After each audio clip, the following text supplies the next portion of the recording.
pinanghahawakan sa buhay, na atin pong ipinaglalaban lagi. Amen? Praise God. Ipinaglalaban ba natin ang salita ng Diyos? Amen. Yes. Praise God. Kailangan talaga, dahil kung hindi mo ipaglalaban ang salita ng Diyos, ang katotohanan ng salita ng Panginoon, gagapiin ka ng kaaway. O, di ba? Ihit kayatin ka, pasabihin ka, lilintangin ka ng jabo. Sabi niya, ay, mali talaga yan inyong pananampalataya. Mali talaga yan inyong mga pagsunod. Kita mo, mga Lucian na kayo. Kita mo, mga... O, di ba? Ang daming pwede maipipinta sa atin, mga kapatid. Praise Pero, anong ginawa natin? Nagdigma tayo. Ang Amen. mahalaga, kung anong ayos ang gusto ng Diyos, yun ang siyang ating sinusunod. Amen. Praise God. the Lord. Hallelujah.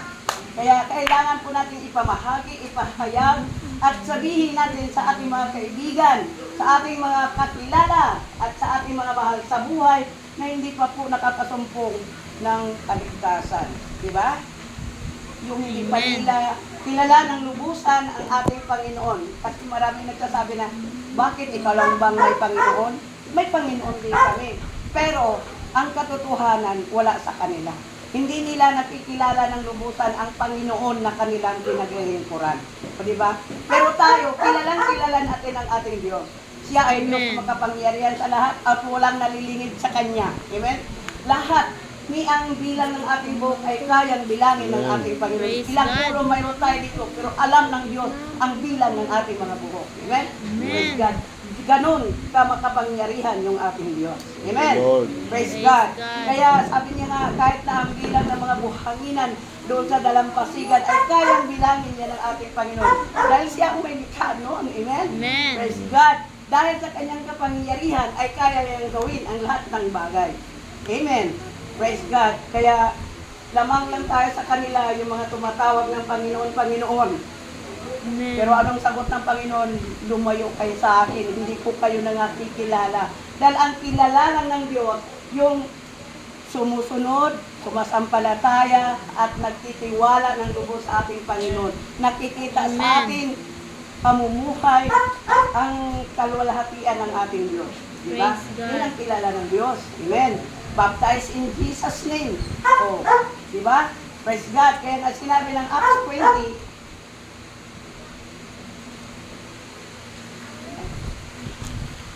sinabi niya rito sa 20:4, datapot hindi ko minamahal ang aking buhay sa waring sa akin ay mahalaga. O, hindi niya pinahalagahan. Huwag natin itong pahalagahan, mga kapatid, bagamat ito'y atin. Praise God. Pero huwag mong mas lamang na pahalagahan ito kaysa, praise God, sa ating buhay sa kabila. Amen? Praise God. Yung mga gawain ng ating Panginoon. Sabi niya, maganap ko lang ang aking katungkulan at ang ministeryong tinanggap ko sa Panginoong Jesus na siyang nagpatutuo ng Ebanghelyo ng biyaya ng Diyos. Ito ang biyaya ng Diyos yung nasa sa atin na mga kapatid. At hindi natin pinanghinayangan na dati iba ang ating mga ginagawa. Praise God. Pero ngayon, nandito tayo sa gawain ng ating Diyos. At hindi tayo nagpapahadlang. Praise God. Dahil gusto natin na magampanan ang tungkulin natin sa ating Panginoon.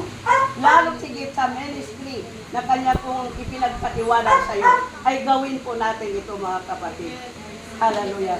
Huwag po natin biguin ang ating Diyos. Dahil kapag binigo mo ang Diyos, mabibigo ka rin. Amen? Ang gusto natin, maligtas. Pero hindi mo sinusunod ang Diyos. Amen? Praise God. Paano kanyang iniligtas ng Panginoon? Di ba? Paano kanyang mamahalin ng Diyos? Ngayong hindi mo rin siya mahal. Di ba? Kaya sa atin lang yung tahanan, mga kapatid. Kung ang isang anak mo ay masunurin sa iyo, lahat ng utos mo, pinakikinggan niya at sinusunod niya, di ba maramdaman mo na mayroon kang pagmamahal sa kanya. Kaya kung anong kanyang hingin, hindi pa nga nakapagsalita eh. Ay anak, baka gusto mo ganito, di ba? Praise God, dahil sa isang anak na masunurin at gumagalang sa mga magulang. Amen? Praise God. Kaya ganyan din ang ating gagawin sa ating Panginoon. Ipakita din po natin sa ating Panginoon na tayo po'y nagiging maalab yung ating pagmamahal sa ating Panginoon. Nagmasunurin tayo praise God, na sa lahat ng kanyang pagtitipon sa loob ng iglesia, ay makikita yung ating presensya. Amen? Kung Amen. tayo po ay laging naghahangad ng presensya ng Diyos, ang Diyos din ay laging humahanap sa atin. Amen? Kaya kung maaari lang, huwag natin pag-antayin ang presensya ng ating Panginoon para po tayo magsimula ng ating gawain. Kaya pag sabi ng Sunday School natin na maging punctual tayo, sumunod tayo sa on time. Praise God. Huwag natin sundin, huwag natin pairagin lagi yung, Pilipino na tayo eh. Filipino time. O diba? No. Hindi tayo Filipino time, kundi sa Christian time tayo mga kapatid. Praise God. Sinong gusto na maging maagap? Madali. Ang Praise maagap, God. yun ang unang makakatanggap. Diba? Ng biyaya ng ating Panginoon. Amen. Praise God. Kaya kailangan, ano daw po mga kapatid, kailangan atin pong gampanan ang mga tungkulin natin sa ating Panginoon. Praise Amen. God. Hallelujah. At yung pagbabahagi ay huwag po natin kalimutan at huwag po tayo maging tamad. Praise God. Dahil sabi ng Bible, ang tamad daw po ay wala pong pagkikinabangin at huwag daw po itong pakakainin.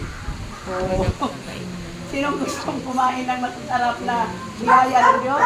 Magsipag tayo mga kapatid. Amen. Hallelujah. Praise God. Anong number 4? Establishes the believer in the faith sa pananampalataya. Praise God. Tulungan daw po natin patatagin ang pananampalataya ng mga nagsitanggap ng mabuting balita mula sa ating Panginoon na hindi sila manghihina at tatalikod sa mga panahon ng pagsubok at mga suliranin sa kanilang mga buhay. Dahil merong mga nagsitanggap, sinubok agad sila ng kaaway, di ba? Kung saan sila, sabi nga ng yung mag-asawa na aming nakonvert, aming nahayuan at tumanggap ng tamang bautismo. Ay, nanay, kung saan kami naglingkod na ng tulad sa ginagawa nyo, yun naman ang gulo ng aming buhay. Pero sabi ko, huwag kang manghina. Itutok mo ang paningin mo sa paglilingkod mo sa Diyos. Na ang Diyos talaga ang iyong pinaglilingkuran at hindi tao. Sabi niya, natitisod ako sa asawa ng pastor. Sabi ko, huwag kang matisod sa asawa ng pastor. Tao din lang yung tulad mo. May kahinaan din yung taglay.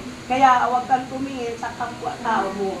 Itingin mo ang sarili mo sa ating Panginoon. Amen. Praise God. Dahil kung titingin talaga tayo sa tao, marami tayo pwedeng magpapahinga ng ating loob, di ba?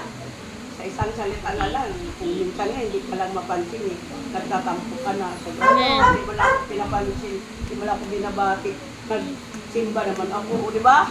Parang, pero huwag na tayo maghanap ng mga ganong sitwasyon mga kapatid sa ating buhay. Ang lagi natin dating sa loob, ang Diyos agad ang ating maitataas. Amen. Praise God. Amen. Kaya kailangan tulungan natin yung mga bagong baptize, mga bagong nagsitanggap tulad kay Praise God. Na kung may problema, kung mayroon ka rin lang may tutulong, tulungan mo siya. Amen? Praise God. Hindi naman sama-sama siguro kung magtulong tayo. Di ba? Amen. Pag-pray natin. Yun. Isang malaking magagawa yung prayer. Di ba? Praise God. Hallelujah. Para lalo silang pagtitibayin at patatapahin ng ating Panginoon na sila po ay makapanatili na maging matibay sa kanilang paglilingkod sa ating Diyos. Amen? Praise God. Hallelujah. At saka praise God, hallelujah, na sabi niya rito, ma-establish natin yung mga mananampalataya sa kanilang pananampalataya. Praise God. Hallelujah. At number 5, the power of gospel brings life and immortality. Ano daw po? Praise God. Magdadala ng buhay at ng walang hanggang buhay. Praise God. Ang salita ng katotohanan ng Panginoon at ang kanyang ebanghelyo ay magdadala sa tao ng maayos, mapayapa, at matuwid na pamumuhay tungo sa walang hanggang buhay.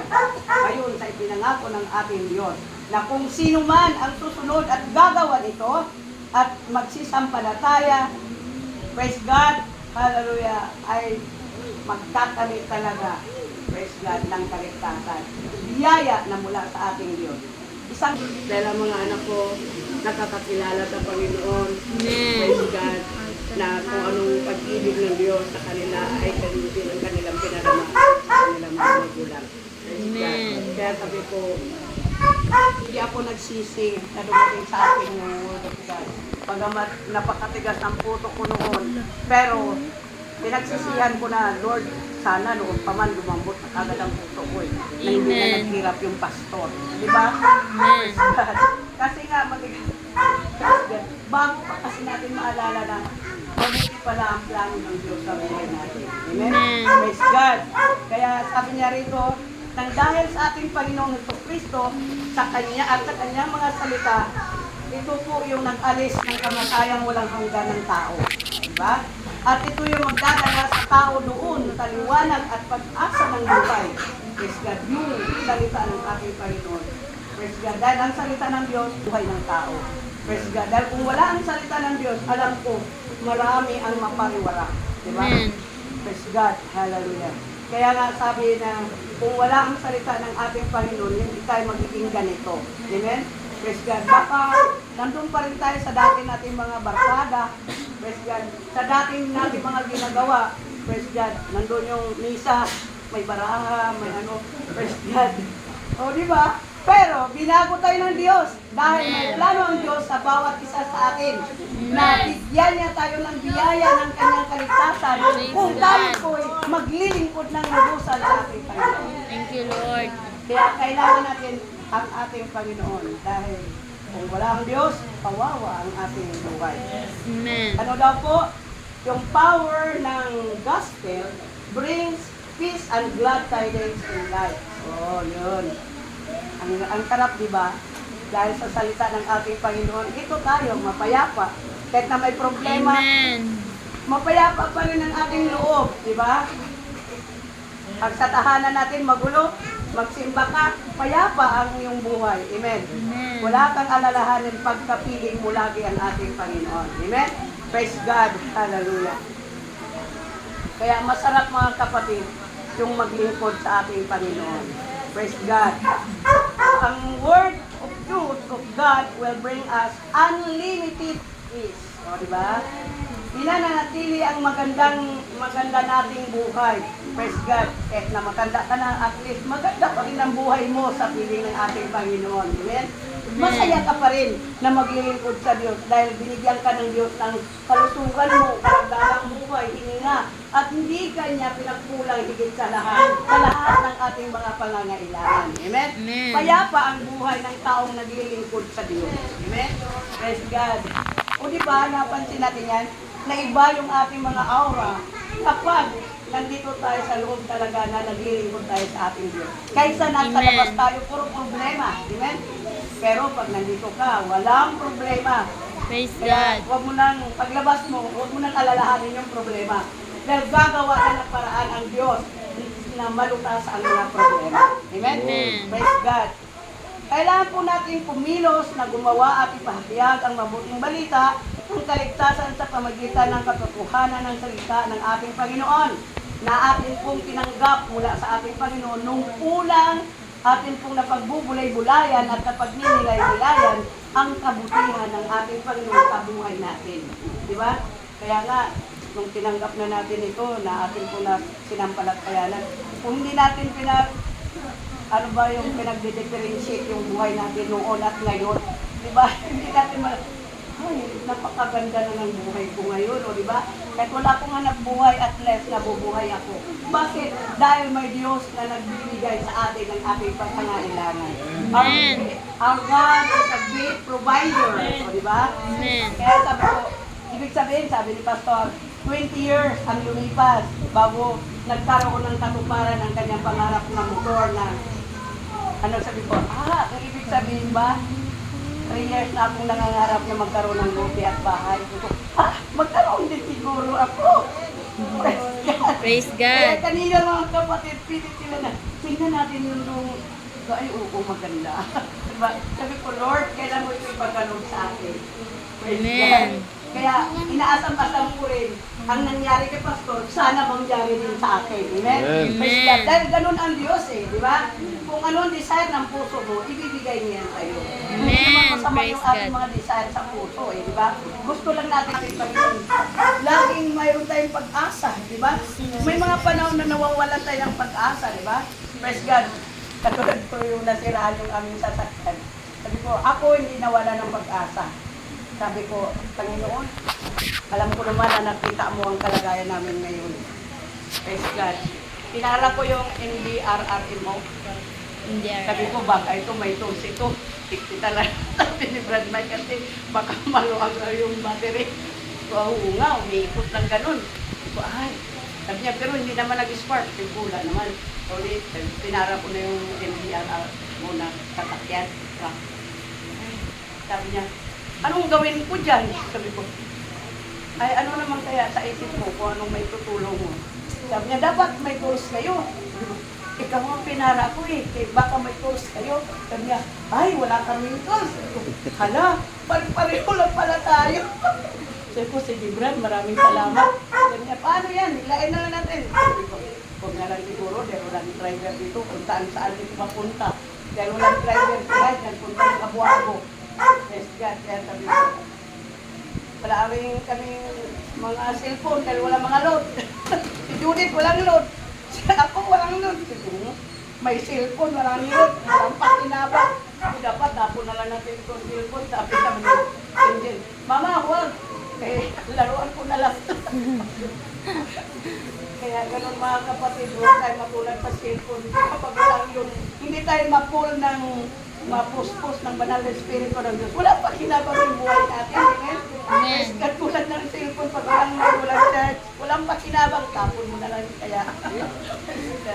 Hallelujah. Kaya sabi ko nga, mahirap pa lang lumakad ka, magbiyahe ka ng malayo nang wala kang phone. Dahil Amen. kahit nabanggit man lang sa battery, wala kang magagawa. Praise God. Magpara ka nga, sabi ko rin naman pala kayo. Praise God. Hallelujah. Kaya sabi ko, Lord, maraming salamat. Pero hindi ako nawala ng pag-asa mga kapatid.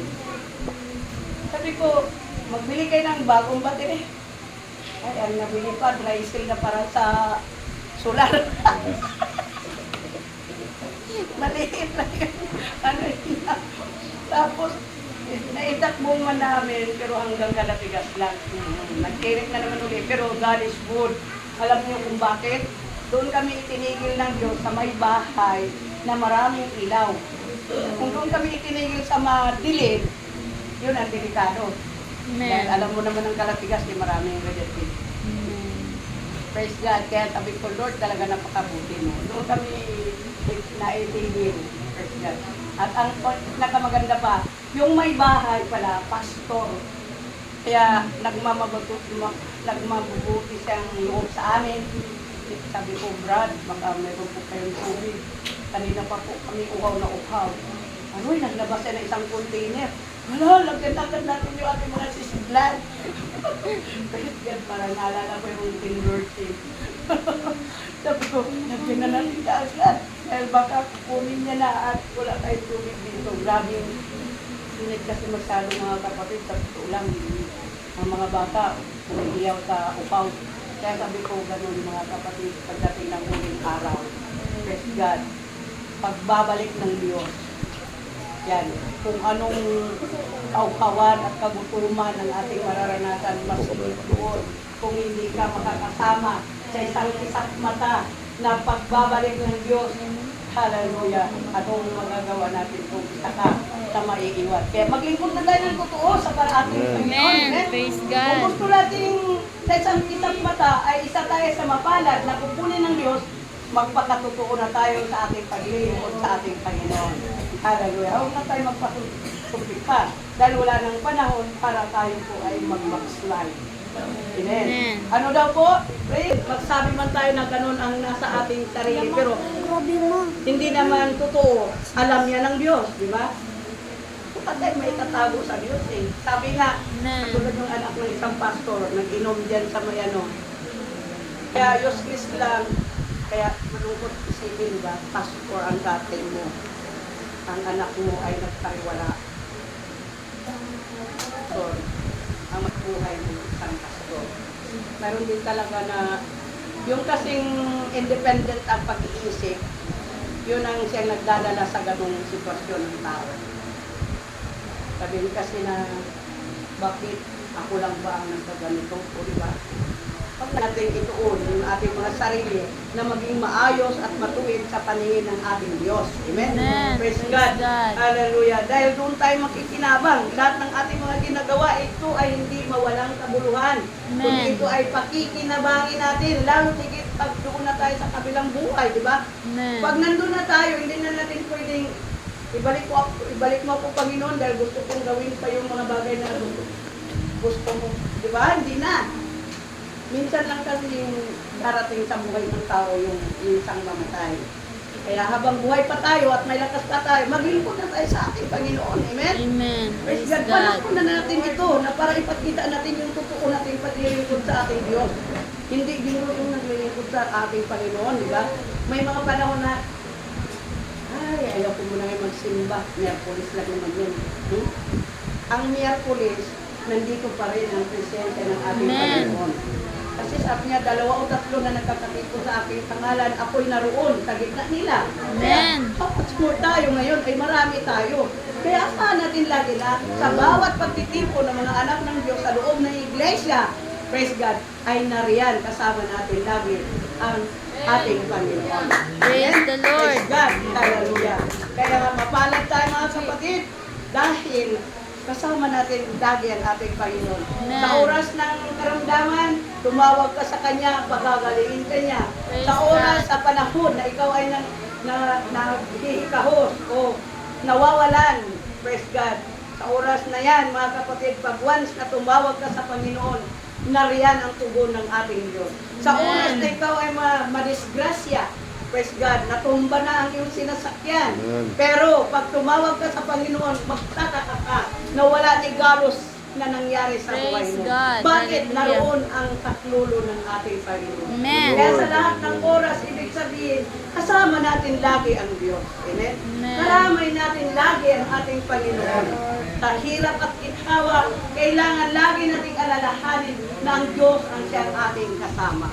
Na Amen. dapat natin ipagpapasalamat sa ating Panginoon ang ating buhay. Praise God. Nariyan yung pag-iingat ng ating Panginoon sa atin, di ba?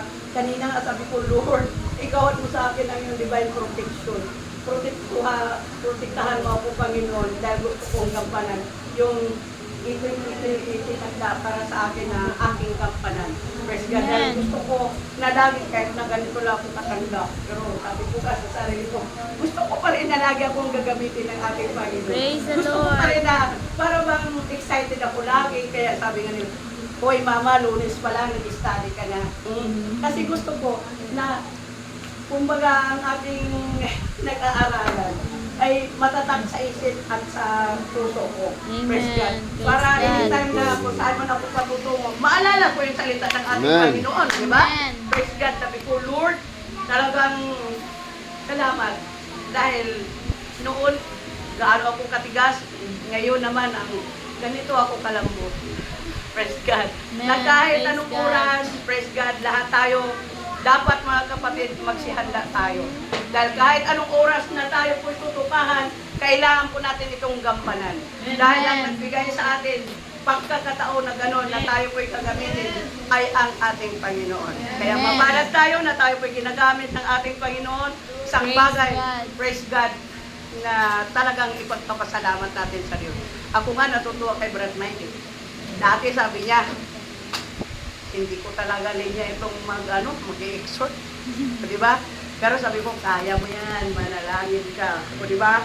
Pag laging mayroong pananalangin, laging nagsusupport ang Diyos. Amen. Praise God. Kaya walang mahinang utak dito. Praise Lahat God. tayo ay pinagkalooban ng Diyos ng mga utak. Amen. Gagamitin natin itong utak na ito sa pagpapagamit sa gawain ng ating Diyos. Amen. Kaya nga, Glory to mapalad God. tayo, mga utak natin, pinapagamit natin, hindi doon sa loto or saan mga kapatid. Ito, magandang numero ito, tayaan ko talaga ito, o di ba? Hindi doon nabaling ang ating mga kaisipan, kundi Amen. ang kaisipan natin ay kung paano natin mabigyan ng kaluwalhatian ang ating Panginoon. Praise Diba? God. Na kahit na paano magalak man lang ang Diyos sa ating mga buhay, di ba? Amen. Hindi man natin kayang bayaran ang Diyos. Amen? Sa buong magdamag, iningatan niya tayo. Pag ang ating mga anak nagkasakit, mag-pray ka lang. Nandiyan na yung tugon ng ating Praise Panginoon. the Amen? Lord. Praise God. Kung tayo po'y naglalakbay, kung manalangin tayo, madisgrasya man, wala ka pa rin sugat. Dahil nandun, di ba, sa Pastor El Solit, nabubo na yung kanyang sasakyan sa poste. Pero nagtaka siya na wala man lang siya nasugatan. Amen. Bakit? Nandun yung divine protection ng ating Panginoon. Lalo na, galing siya sa gawain. Kaya kung tayo ay galing lagi sa gawain, huwag tayo mag-alala. Mayroon mga masasamang tao dyan, ilalayo pa rin tayo ng ating Panginoon. Amen. Praise God. Hallelujah. Iingatan tayo ng ating Diyos. Praise God. Kaya salamat sa gabi nito mga kapatid. Praise God. Sabi niya Amen. nito sa unang Thessalonica 5:17. Sabi niya, pray without ceasing. At kailangan sa 16 ay manalangin tayong laging may galak sa ating puso. Hindi tayo mananalangin para wag nagdadalang hati. No. Kailangan maggalak tayo sa ating puso kapag tayo nakikipag-usap sa ating Panginoon. Praise God. Kaya maraming salamat sa gabi ito. Alam ko na mas marami tayong napupulot sa gabi Amen. ito na turo at Glory to aral God. na mula sa ating Diyos na dapat po nating pagkatatandaan na ito po ay mayroong malaking patinabang kung ito'y ating susundin at gagawin ang lahat. Amen? Amen. Praise God. Kaya ang kaligtasan ay nakasalalay kung paano tayo sasampalataya at sumunod alinsunod sa mga palatuntunan ng ating Diyos. Maraming salamat at Praise God. Sister Vicky, ito naman.